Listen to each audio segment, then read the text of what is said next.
सभी को नमस्कार। आज मैं अपने वीडियो की शुरुआत एक कविता से कर रही हूँ जिसका शीर्षक है एक स्वर्णिम स्वप्न।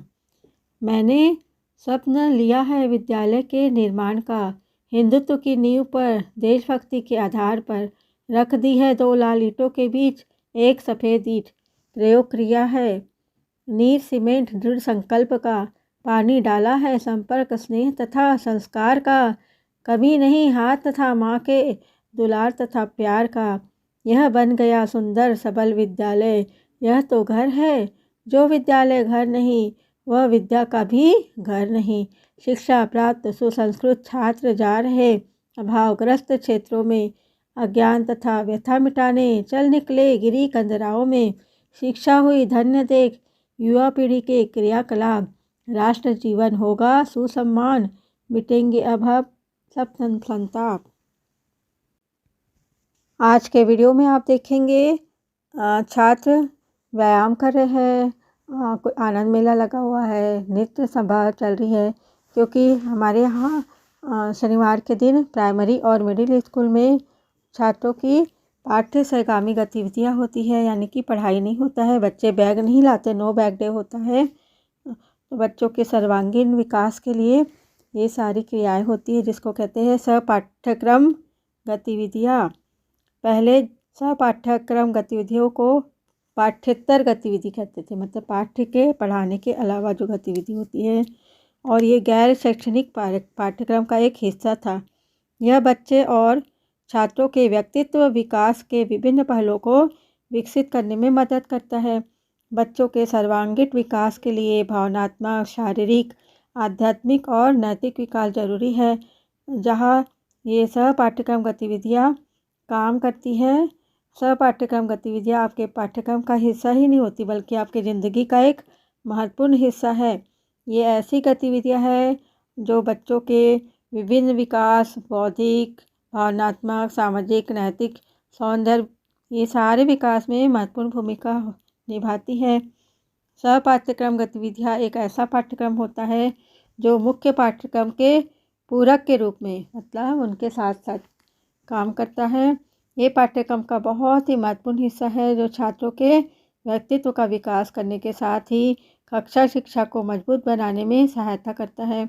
इस प्रकार के जो कार्यक्रम होते हैं वो स्कूल के नियमित समय के बाद या मतलब अब तो स्कूल में शनिवार को नो बैग डे है तो उस दिन आयोजित किया जाता है, इसलिए ये इसको कहते हैं पाठ्येतर गतिविधियाँ। मतलब पहले क्या होता था, स्कूल की पढ़ाई के बाद होता था तो उसका नाम दिया गया था पाठ्येतर, मतलब पढ़ाई के बाद, शिक्षण समय के बाद की गतिविधियाँ।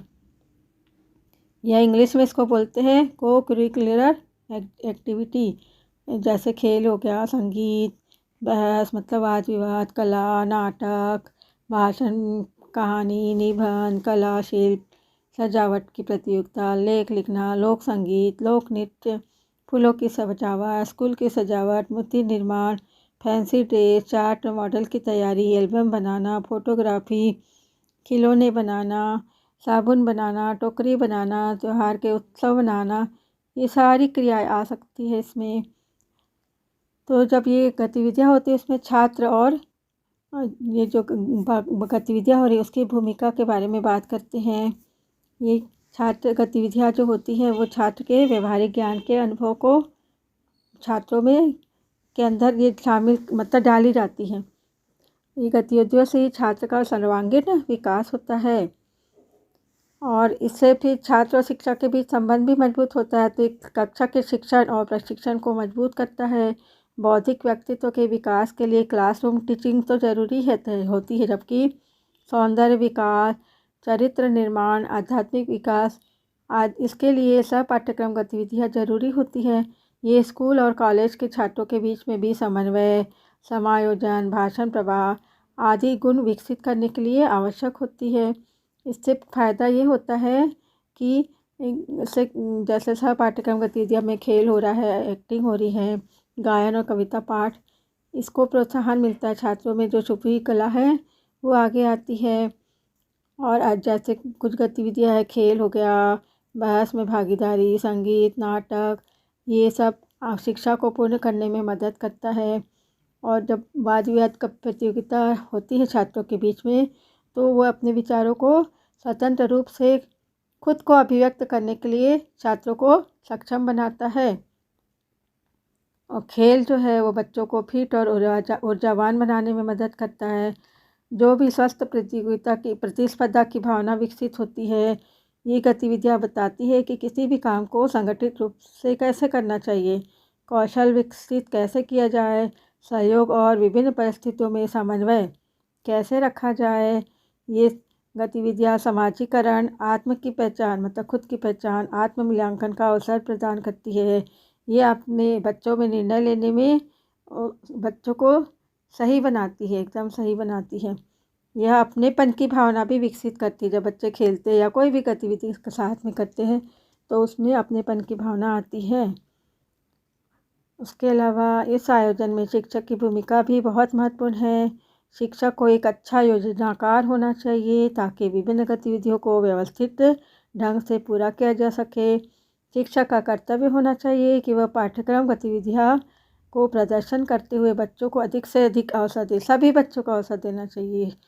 शिक्षक को एक अच्छा आयोजक होना चाहिए ताकि छात्रों को इसके बारे में अधिक से अधिक फायदा हो।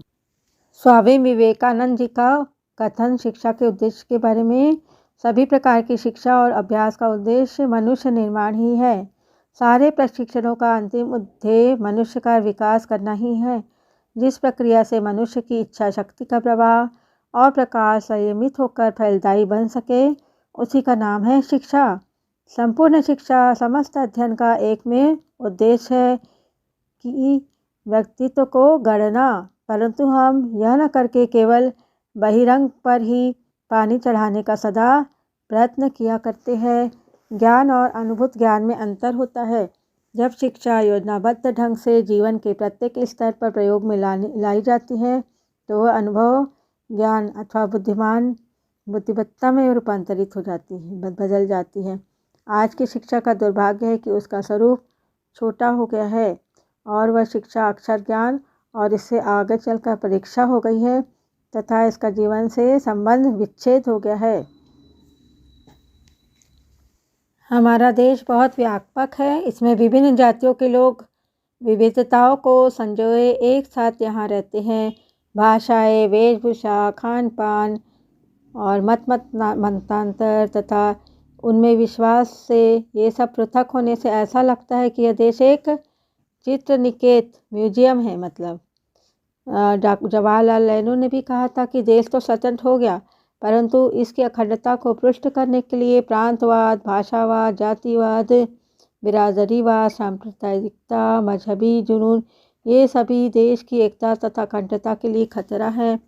इन विभाजित करने वाली शक्तियों को सिर उठाने की किसी भी स्थिति में स्वीकृति नहीं दी जानी चाहिए। देश की एकता, अखंडता और समरसता को सुदृढ़ करना यह एक मनोवैज्ञानिक शैक्षिक प्रक्रिया है जिसमें सभी देशवासियों को सहभागी होना चाहिए। सभी प्रकार के विधियों में शिक्षा एक परिणामकारी तथा प्रभावकारी साधन है। जैसी शिक्षा होगी वैसा देश बनेगा। शिक्षा समाज के परिवर्तन की प्रक्रिया के चक्के को हाथ लगाती है। कक्ष में भारत के भाग्य का उदय होगा। शिक्षा में आज की प्रथम आवश्यकता है देशभक्ति की भावना को पुष्ट करना। स्वामी विवेकानंद जी के शब्दों में, सभी देवताओं को कुछ समय के लिए अलमारियों में बंद करके रख दे, केवल एक ही देवी की पूजा करे और वह है भारत माता। हम सभी भारत माता के पुत्र पुत्रियां हैं, अतः भाई और बहन हैं। फिर हम आपस में क्यों लड़े? हम सभी को एकात्म भाव से रहना है। राधा कृष्णन हमारे राष्ट्रपति थे पूर्व। देश की एकता तथा अखंडता का भवन ईंट, गारे, हथौड़े तथा करने से नहीं बनता है। यह मौन कृति है जिसका हृदय में सृजन होता है। शिक्षा की जो धारणा है से यह सभी संभव है। देश की जनता, देश की एकता और अखंडता का भाव जय विकास की भांति मंद गति से विकसित होता है, परंतु यह इरिवर्सिबल होता, अनुक्रमणीय होता, मतलब दोबारा वापस नहीं जा सकता है।